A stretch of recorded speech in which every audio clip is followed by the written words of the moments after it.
Assalamualaikum everyone, my name is Rooftop and these are my group mates.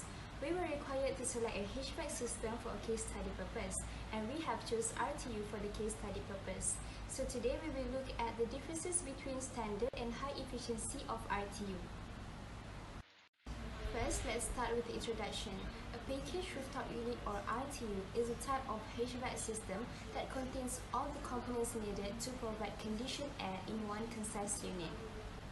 The purpose of RTU is to distribute conditioned air within defined areas of a building. Rooftop units are connected to ductwork, which provide a defined route for conditioned air to travel along. RTU is sometimes called a package unit because it includes all the components of an air conditioning and heating system in one box, such as evaporator coil, condenser coil, compressor, a heat source, a fan, and an intake for outside air to improve ventilation. Next, I will pass to Fatin Farna to explain about the method and data.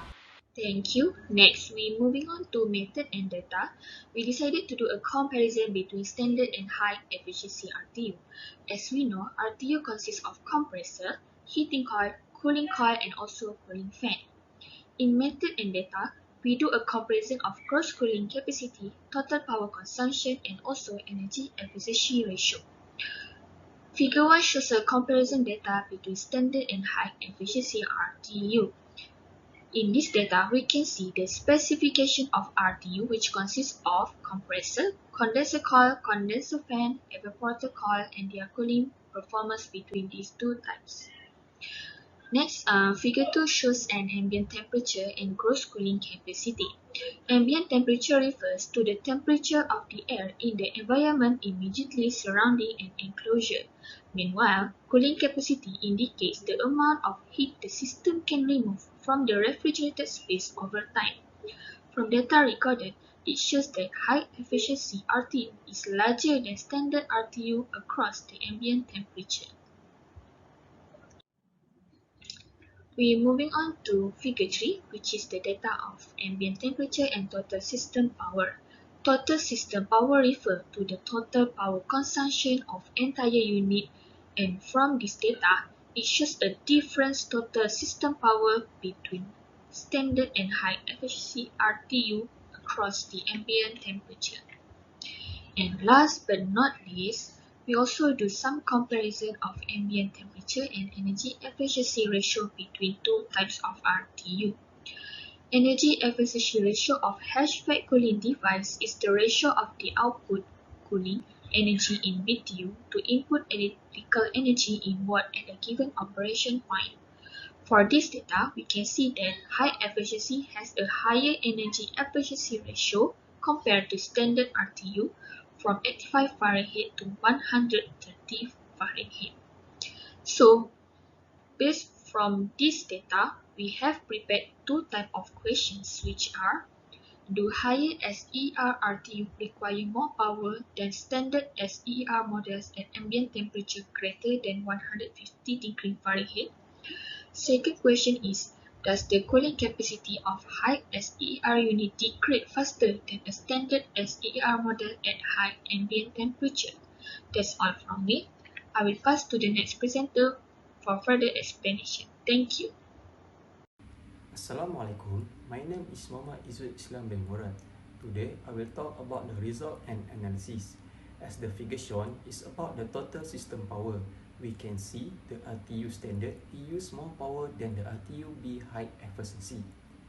At the ambient temperature, we can see the between 95 to 105, it has occurred slightly a different increase of total system power for the RTU B standard, which is 0.7 kilowatt, while for the RTU B high efficiency only increase 0.6 kilowatt. The high efficiency using less total system power because it recirculates the internal air for a return ductwork system. This method is used to save energy using for the RTU B high efficiency.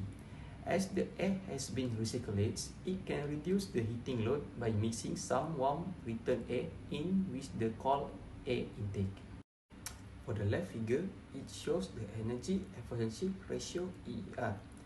The ER is a strong relationship between the unit total power consumption and overall net cooling capacity.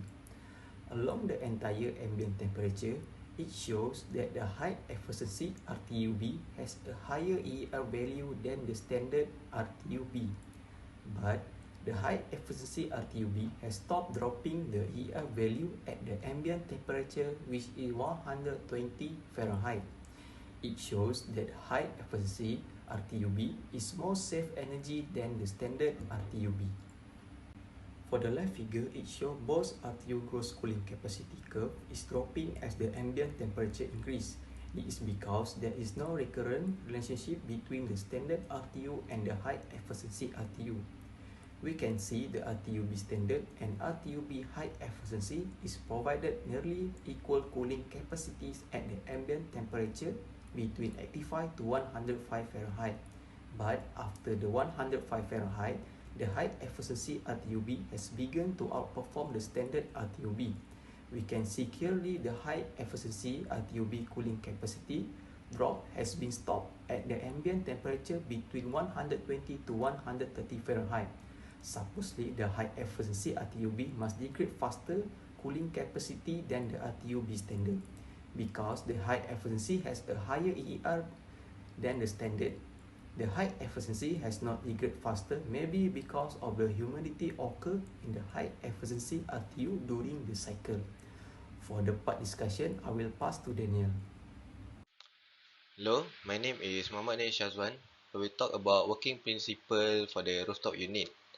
Once a rooftop unit is installed, cool low pressure refrigerant arrive at the compressor as a gas and then compress into a hot high pressure gas as it flows into the condenser coil.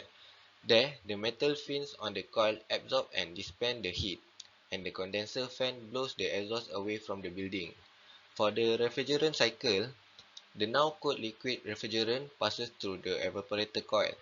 As the pressure drops, the liquid converts back into a gas. As warm air from the building passes over the evaporator coil, the refrigerant extracts heat from the air. The evaporator fan, or we call supply fan, returns the ice cold air back into the building. The warm refrigerant circulates back to the compressor to release its heat through the exhaust system. And the cycle repeats again and again until your building temperature reaches the thermostat setting. The purpose of the air filter is to clean the air by capturing the dirt and dust which is contained within the incoming outside fresh air and from the return air. If the filter is not installed, it will reduce the effectiveness and efficiency of the unit. My name is Navidran. So in this video presentation, I would like to discuss about the advantages and also the disadvantages of RTU HVAC system. So for the advantages, the installation is less difficult. As a result, the overall RTU HVAC cost is lower than for other types of system. Second, they do not occupy any indoor space. There is no need to squander valuable indoor space on air handling equipment. Third, it uses less energy. This is because all of the components were assembled and configured in a factory under optimal conditions, ensuring that the system operates at peak efficiency. So moving to the disadvantages of RTU HVAC system.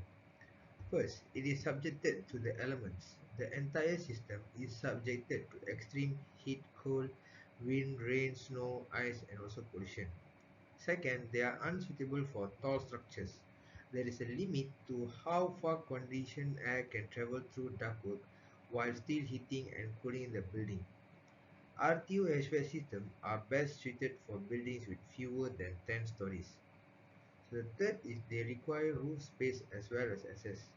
Keep in mind that we need to maintain the unit for many years to come. If it's difficult to get up there, the cost of maintenance rises. So that's all from me.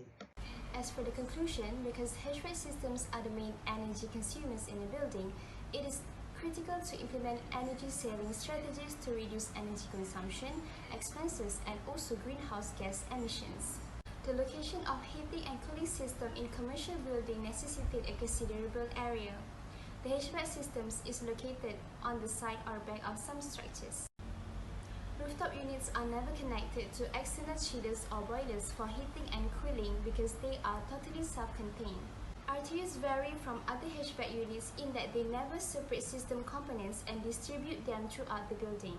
That is all from us. We hope that you can gain something throughout the presentation. Thank you.